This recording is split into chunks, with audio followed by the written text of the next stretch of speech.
I've always been a fan of music, of listening to it, of playing it, and of creating it. When I was quite young, I'd fool around at the piano, creating sound effects and one-finger melodies. Loved it when my dad showed me how to roll my fist across the black keys up or down, then hit the next black key twice to play a tune. It was something special for me to actually play something that sounded like music. And I did it, myself. I didn't just hear someone else make the music, it was actually me. How cool was that? I've never lost that fascination. I know a bit more now about how to play and create. Now I can use a bit more than my fist. But there's another facet to music that gets my motor going as well. Helping other musicians, no matter how inexperienced they are, or how educated, accomplished, and proficient they are. Helping other musicians go even further with their own music is what Next Step Musicianship is all about.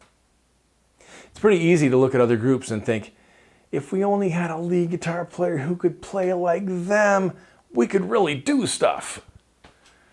Or, we're all just weekend rockers, we don't have any training, I guess that's all we'll ever be. You know, those kinds of attitudes can really just suck the air out of the room, can't they? The truth is, you don't need any other musicians beyond those already with you. Now, I'm a big fan of getting professional training, but there's so much you can do already. You just need to be intentional and a little adventurous. Whatever ensemble you may be making music with, the hope is always that when you perform, you'll be performing at your best, individually and as a group. And that the longer the group stays together, the better you'll perform. That's going to take a couple of things. First, on an individual level, each member of the group needs to have ability, aptitude, and attitude. Sorry for the alliteration, I've heard many preachers over the years. They each need the ability to perform your songs well at the level required. And they need to have a certain aptitude, meaning God-given talent and a natural bent toward making music. Now they might have quite a strong aptitude, or not so much.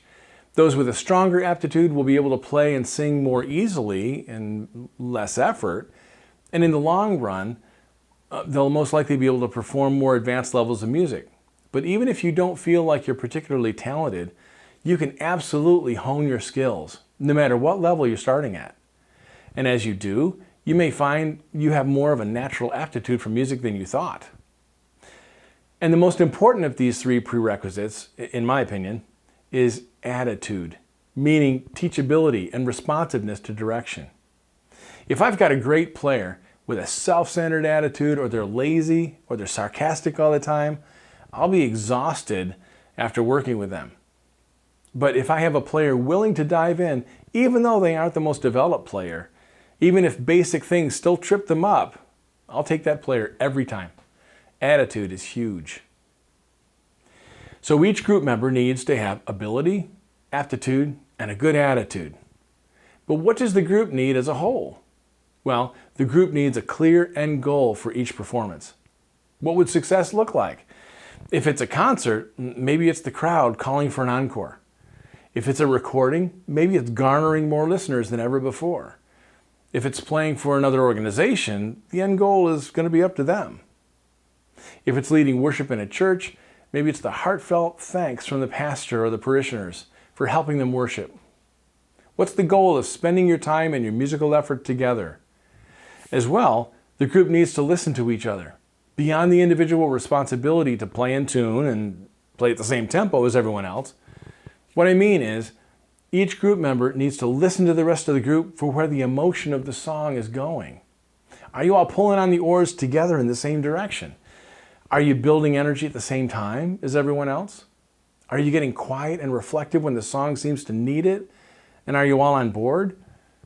Are you each getting in each other's way? Or are you complimenting one another with what you play or what you don't play? I've had the privilege of working with church music teams to help them figure out how to use their small group of interested people to lead worship on Sunday, playing up-to-date songs in a way that sounded artistic and worshipful. Not too long ago, I was asked to do that at a small upstate New York church. Never met these folks before, but they knew I was coming and warmly welcomed me to their rehearsals. Let me tell you about the team. The keyboard player was a talented high schooler who had taught herself how to play, and she held her own quite well. The drummer was another high schooler who was also pretty good and played with the school's jazz band. His drum set, owned by this small church, was in awful shape, but he did his best to make him sound like something. There was a retired gentleman who played his acoustic guitar in his folk music sort of way, and there were a couple of high school kids who sang, and then there was the drummer's dad, Al. A kind, buoyant, optimistic sort of man. Al was, and still is, quite a good musician. He plays the accordion and does it very well. You get comfortable around Al pretty quickly because he's genuinely interested in how he can be helpful to you. In a few minutes, you'd swear he was your long-lost uncle and that you'd known him for years. Unassuming and friendly, ready to dive in and do his part on the team, he never once mentioned the 8 Grammy Awards he has for accordion playing. Turns out, when it comes to playing polkas and traditional accordion music, there's nobody better than Al. But he didn't tell me. I found that out later. The team and I were working on the set list for Sunday. I had such a good time working with the team. They all had such a can-do attitude. But my favorite moment, I think, came when I was working with Al. I had just finished giving the keyboard player some ideas on how to fill up the middle of the song with her chords and her rhythms. She and the drummer were starting to sound pretty good, especially on this one song. And then Al said, "How's this?" And he started to demonstrate kind of the same thing the keyboard player was already doing. I said, "Al, we need to have you doing something else that won't compete with the keyboard." "Got it," he said. Then he looked a little confused and asked, "So what should I be doing?" Now, Al has played for a long time, and as he expanded his playing opportunities, he had purchased an accordion synthesizer, same size, same orientation as his original, but this one could produce the same sounds a keyboard synth could produce. I said, "You don't need to do anything rhythmic because the keyboard and the drums already have that covered. So you can set your accordion to a pad or to strings, and you can be," and I paused. Al leaned in a little closer, a dead serious look on his face. I said, "You can be the glue." He looked me right in the eye and he replied, "I can do that." It was perfect. And that was just the attitude of everyone on the team. They just needed someone to give them some ideas on how to play songs together as a team rather than individuals all playing at the same time. Now, they were the ones who did the work. I just pointed the way. So if your group is solid on abilities, aptitudes, and attitudes, they'll just need someone to let them know what part of the whole each of them will fill. It's like an artist painting a landscape with a palette full of colors.